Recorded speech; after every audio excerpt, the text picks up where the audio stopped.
اسلم غریب باپ کا بیٹا تھا۔ باپ کی عمر محنت مزدوری کرتے گزری۔ ایک دن زیر تعمیر مکان کی دیوار کے سائے میں سستانے کے لیے بیٹھا تھا کہ دھڑام سے دیوار گری اور وہ جان بحق ہو گیا۔ ذمہ داری اسلم کے سر پر آن پڑی تو بچپن میں ہی مزدوری میں جت گیا، اور جب جوان ہوا ماں کے سر پر صحرا سجانے کا شوق چڑھایا تو قریبی رشتہ داروں میں مناسب لڑکی دیکھ کر شادی کر دی گئی۔ اولاد کے معاملے میں اسلم کچھ زیادہ ہی خوش نصیب نکلا۔ ایک کے بعد دیگرے 4 بیٹے 5 بیٹیاں ہو گئیں۔ بچوں کی فوج سے گھبرانے کی بجائے خوش ہونے لگا۔ روزی روٹی کا مالک اللہ ہے، غریب نے کون سا زمینوں کا بٹوارا کرنا ہوتا ہے جو اس سے زیادہ بچوں کی پریشانی ہو۔ محنت مزدوری سے بچوں کی کفالت کرتا۔ بچوں کی وجہ سے ذمہ داری بڑھ گئی تھی کہ اب اسے روز کام پر جانا پڑتا۔ بیوی بھی ساتھ دیتی، لوگوں کے گھر کام کرتی۔ یوں پرانے کپڑے اور بچہ کوچا کھانا مل جاتا۔ زندگی اپنی ڈگر پر رواں دواں تھی۔ اب میاں بیوی بچوں سمیت مزدوری کرتے۔ 800-1000 روپے آرام سے دہاڑی کے مل جاتے۔ سب لوگوں نے مل کر گھر کو دھکیلنے کے لیے محنت مزدوری شروع کر دی۔ اسلم نے 2 بیٹے اور ریشمہ کو ساتھ لیا اور ٹرک خالی کرنے لگا۔ تھک کر اسلم نیچے اترا، پانی پینے لگا۔ بیٹے پہلے ہی نیچے اتر چکے تھے، اوپر صرف ریشمہ تھی۔ جب وہ لوگ دوبارہ ٹرک کے پاس آئے تو ریشمہ پورا ٹرک پتھر سے خالی کر چکی تھی۔ یہ صورتحال دیکھ کر وہ خوش بھی ہوئے اور حیران بھی۔ 3000 ملتے ہی وہ تو ہواؤں میں اڑنے لگے۔ سڑک پر مزدوری کرتے کافی دن ہو گئے۔ جس دن ٹرک خالی کر کے پیسے کمائے تھے، اس کے بعد انہوں نے سڑک کے کام کا بھی ٹھیکہ لینا شروع کر دیا۔ مخصوص لمبائی تک سڑک پر پتھر اور بجری بچھانے کا ٹھیکہ لے لیتے۔ یوں جو دہاڑی 1000-1500 روپے بنتی تھی، وہی اب 10,000 میں تبدیل ہو گئی۔ پیسے آنے پر اسلم نے اب کچھ کنجوسی کرنا شروع کر دی۔ سارا دن کام کرتے، شام کو وہی دال روٹی، دن کو کبھی گوشت پکتا۔ ریشمہ کے حصے میں 1 آدھ بوٹی آتی، جبکہ اسی کے کام کے سہارے پر اب وہ لوگ ٹھیکیدار بن کر ہزاروں روپے کما رہے تھے۔ آج پھر عین دوپہر کے وقت جب کام زوروں پر تھا، ٹھیکیدار سر پر کھڑا تھا۔ سڑک کے حصے کو شام تک لازمی پتھر سے پر کرنا تھا۔ کل اس پر تارکول ڈالنی تھی، مگر ریشمہ نے سر پکڑا اور درخت کے نیچے چارپائی پر جا کر سو گئی اور کام کرنے سے صاف انکار کر دیا۔ کام میں سب سے زیادہ کروں اور پیٹ بھر کر کھانا بھی نصیب نہیں ہو، مگر کیوں؟ مجھے کس جرم کی سزا دی جا رہی ہے؟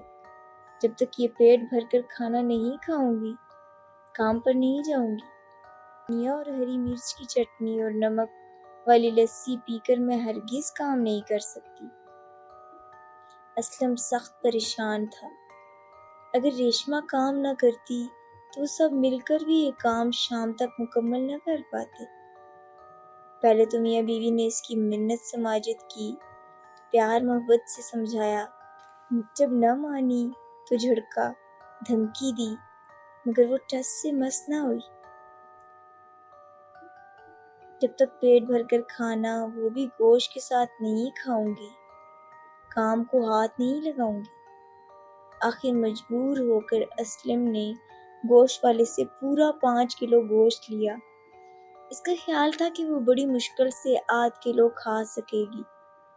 آج شرمندہ کروں گا، مگر جب 5 گوشت پکا کر اس کے آگے رکھا گیا تو وہ دونوں ہاتھوں سے کھانے لگی، اور پانی اس وقت مانگا جب 5 کلو گوشت چٹ کر چکی تھی۔ کھانے کے بعد وہ 2-4 ڈکاریں لے کر اٹھ کھڑی ہوئی۔ سب لوگوں کو کہا، میں نے آج پیٹ بھر کر کھانا کھایا ہے، اس میں رہبانی کے بدلے تم سب لوگ یہاں چھاؤں میں بیٹھو، میں اکیلی کام کروں گی، تم کو ہاتھ ہلانے کی ضرورت نہیں۔ ٹوکری اٹھائی اور پتھر ڈھونے میں لگ گئے۔ 10 بندوں کا کام اس نے اکیلے ہی گھنٹے میں کر لیا۔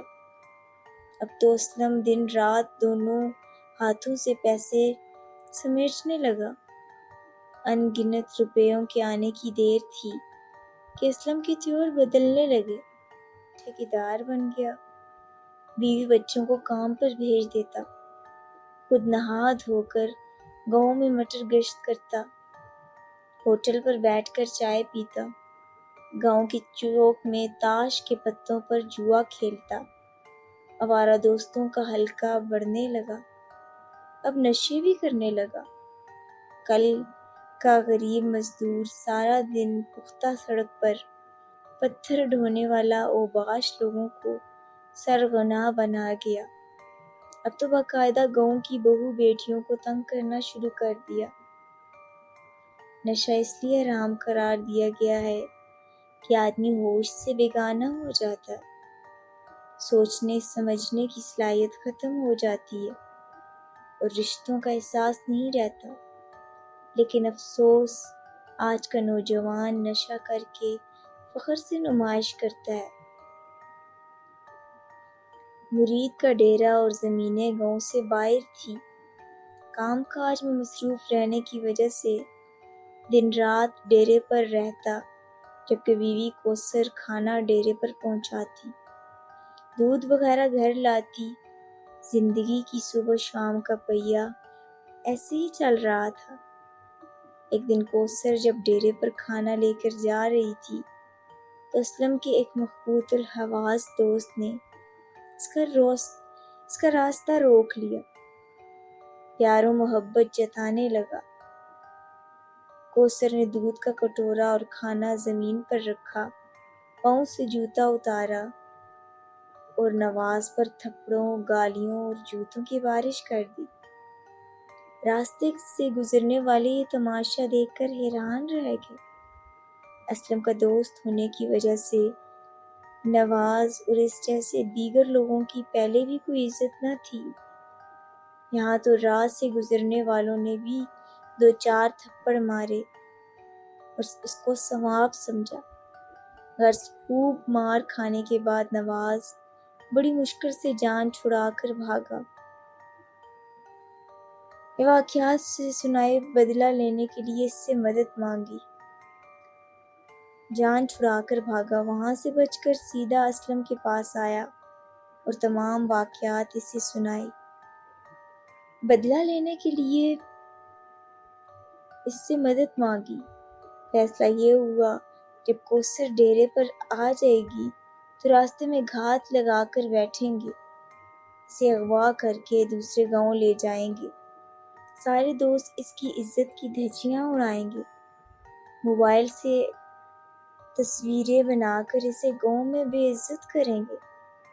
دوپہر کے واقعات کا جب کوثر کے گھر والوں کو پتہ چلا تو معلوم ہوا کہ نواز اسلم کے گھر پر ہے اور وہ لوگ اکٹھے ہو کر وہاں پہنچ گئے اور اسلم سے کہا، اسے باہر نکالو، لیکن اسلم نے دوسرے دروازے سے بھگا دیا۔ ان لوگوں نے اسلم سے کہا، اگر نواز یہاں گاؤں میں دوبارہ نظر آیا تو ہم اسے زندہ نہیں چھوڑیں گے، تمہاری بہتری اسی میں ہے کہ اس سے دوستی چھوڑ دو۔ یہ دھمکی دے کر سب حضرات واپس گھروں کو لوٹ گئے۔ شام کو کوثر، اس کی والدہ، ساس اور بہن ایک بار پھر اسلم کے گھر گئیں۔ اس کی بیوی اور بیٹوں کی منت سماجت کی، اسلم کو سمجھاؤ، برے لوگوں کے ساتھ مل کر اپنے گھر والوں کی بیٹیاں، بیوی بیٹیوں کی عزت نہیں اچھالا کرتے۔ یہ لوگ واپس پلٹے ہی تھے کہ نواز آ گیا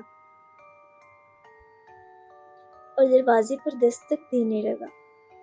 بیٹی ریشما نے دروازہ کھولا، نواز کو دیکھتے ہی اسے دھتکار دیا۔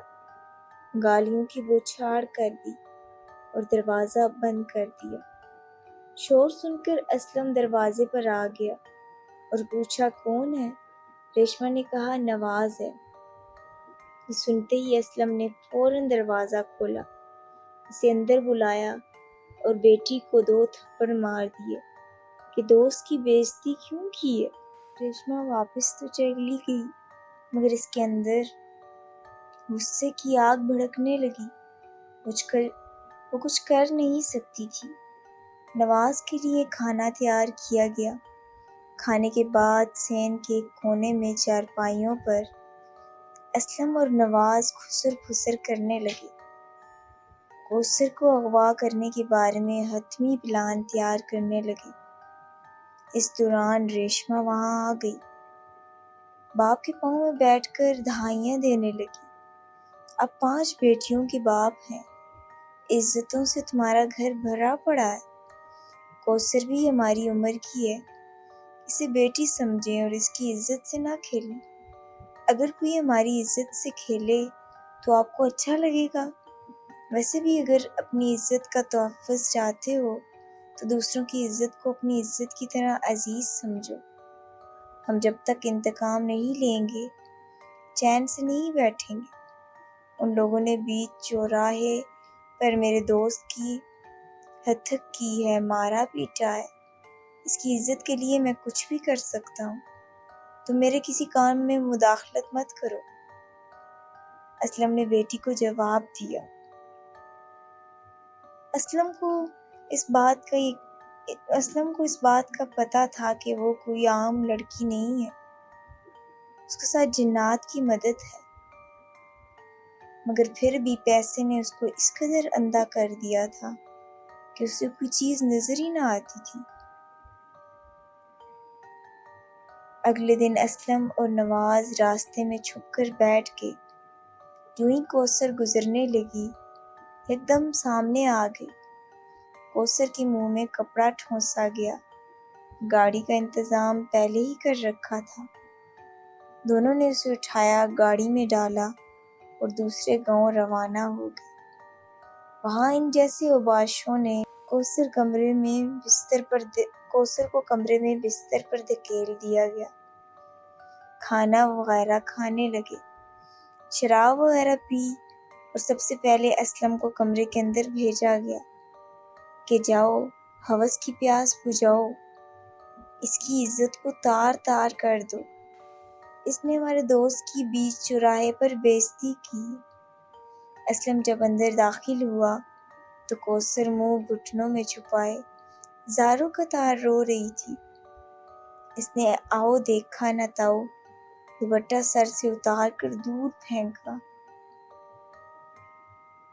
پھر دونوں ہاتھوں سے منہ اوپر کر کے اپنی طرف کیا تو چہرہ دیکھتے ہی اس کی 28 طبق روشن ہو گئے۔ وہ کوثر نہیں، اس کی اپنی بیٹی ریشما تھی، جو دوپٹہ اتارنے کی وجہ سے باپ کے سامنے برہنہ بیٹھی تھی۔ یہ دیکھتے ہی اسلم غش کھا کر گرا اور پھر نہ اٹھا۔ ریشما کی آنکھوں سے غصے کی وجہ سے شعلے نکلنے لگے، جن پورے گھر کے در و دیوار کو آگ کی طرح لال کر دیا۔ لوہے کی طرح دیواریں تپنے لگیں۔ ایک بہترین باحیا لباس پہنے وہ باہر نکلی، آنکھیں آگ کے انگارے برسا رہی تھیں، جدھر نظر جاتی مٹی بھی آگ ہو جاتی۔ وہاں پر دیگر لوگ آگ کی تپش کی وجہ سے تلملانے لگے، پاؤں کے نیچے انگارے دہکنے لگے۔